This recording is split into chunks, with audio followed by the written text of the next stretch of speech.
അസ്സലാമു അലൈക്കും വറഹ്മത്തുള്ളാ. ഒരുപാട് പേർ ഇന്ന് സാമ്പത്തിക പ്രതിസന്ധിയിലാണ് അല്ലേ? ഞാൻ ഇന്ന് പറയാൻ പോകുന്നത് എനിക്ക് അനുഭവമുള്ള ഒരു കാര്യമാണ്. പൈസയ്ക്ക് എപ്പോഴൊക്കെ ബുദ്ധിമുട്ട് വരുമോ അപ്പോഴെല്ലാം ഞാൻ ഈ ദിക്ർ മനസ്സിൽ കരുതി, ഒരു നിയ്യത്ത് വെച്ച് മനസ്സിൽ കരുതി ഈ ദിക്ർ ചൊല്ലാറുണ്ട്. ഞാൻ ഒരുപാട് സൂറത്തുകളും ഓതുന്ന ആളാണ്. എന്നിരുന്നാലും പൈസയ്ക്ക് ബുദ്ധിമുട്ട് വരുമ്പോൾ നിയ്യത്ത് കരുതി ഞാൻ ഒരു ദിക്ർ പതിവായി ചൊല്ലാറുണ്ട്. ഒരുപാട് പേർ പറയുന്നത് കേൾക്കാൻ, ഞാൻ എത്രയൊക്കെ നിസ്കരിച്ചിട്ടും ഓതിയിട്ടും ദിക്ർ ചൊല്ലിയിട്ടും എൻ്റെ ഒരു കാര്യവും നടക്കുന്നില്ലെന്ന്.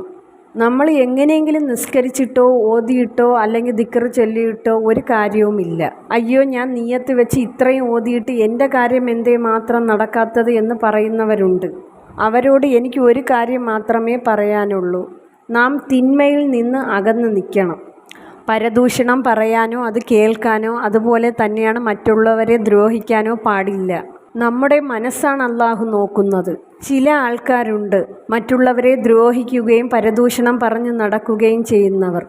അവർ നമസ്കരിക്കുകയും ഓതുകയും ചെയ്യും. അതുകൊണ്ട് എന്താണ് പ്രതിഫലം?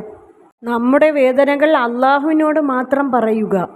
അള്ളാഹുവിനോട് നമ്മൾ കൂടുതൽ അടുത്ത് നോക്കൂ. നമ്മുടെ പ്രയാസങ്ങൾ പറഞ്ഞു നോക്കൂ.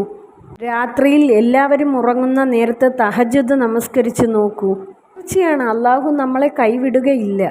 അതുപോലെ തന്നെയാണ് നമ്മൾ നമസ്കരിക്കുന്ന സ്ഥലവും നമ്മുടെ ശരീരവും നമ്മൾ ഇട്ടിരിക്കുന്ന വസ്ത്രവും.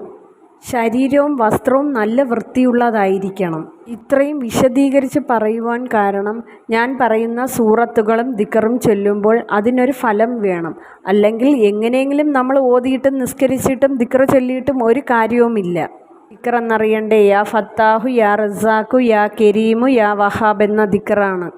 നിയ്യത്ത് കരുതി 313 പ്രാവശ്യം ഓതി നോക്കൂ. ചിലപ്പോൾ ഒരു ദിവസം അല്ലെങ്കിൽ 2 ദിവസം, ഏറിയാൽ ഒരാഴ്ച. നമ്മൾ ചൊല്ലുന്നതിൻ്റെ ആത്മാർത്ഥത പോലെ ഇരിക്കും അതിൻ്റെ ഫലം കിട്ടുക. വേർ ദുആ ചെയ്യാൻ പറഞ്ഞിട്ടുണ്ട്. അള്ളാഹുവേ, അവരുടെ വിഷമങ്ങൾ അറിയുന്ന നാഥ, അവരുടെ മനസ്സിൻ്റെ ഉള്ളറിയുന്ന നാഥ, അവരുടെ വിഷമങ്ങളെല്ലാം മാറ്റിക്കൊടുക്കണേ അല്ലാ. മക്കളില്ലാതെ വിഷമിക്കുന്നവരുണ്ട് റബ്ബേ, അവർക്കൊരു സന്താനം നൽകി അനുഗ്രഹിക്കണേ അല്ലാ. വർഷങ്ങളായി വാടകയ്ക്ക് കഴിയുന്നവരുണ്ട് റബ്ബേ, അവർക്കൊരു ഭവനം നൽകി അനുഗ്രഹിക്കണേ അല്ലാ. ഭർത്താവിനെ കൊണ്ടും മക്കളെ കൊണ്ടും വിഷമിക്കുന്നവരുണ്ട്. അവരുടെ എല്ലാ വിഷമങ്ങളും നീ മാറ്റിക്കൊടുക്കണേ നാഥ.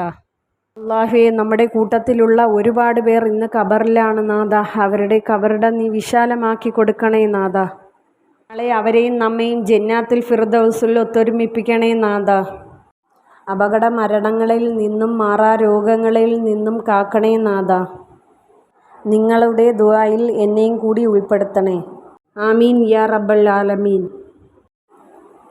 അസ്സലാമു അലൈക്കും വറഹ്മത്തുള്ളാഹി.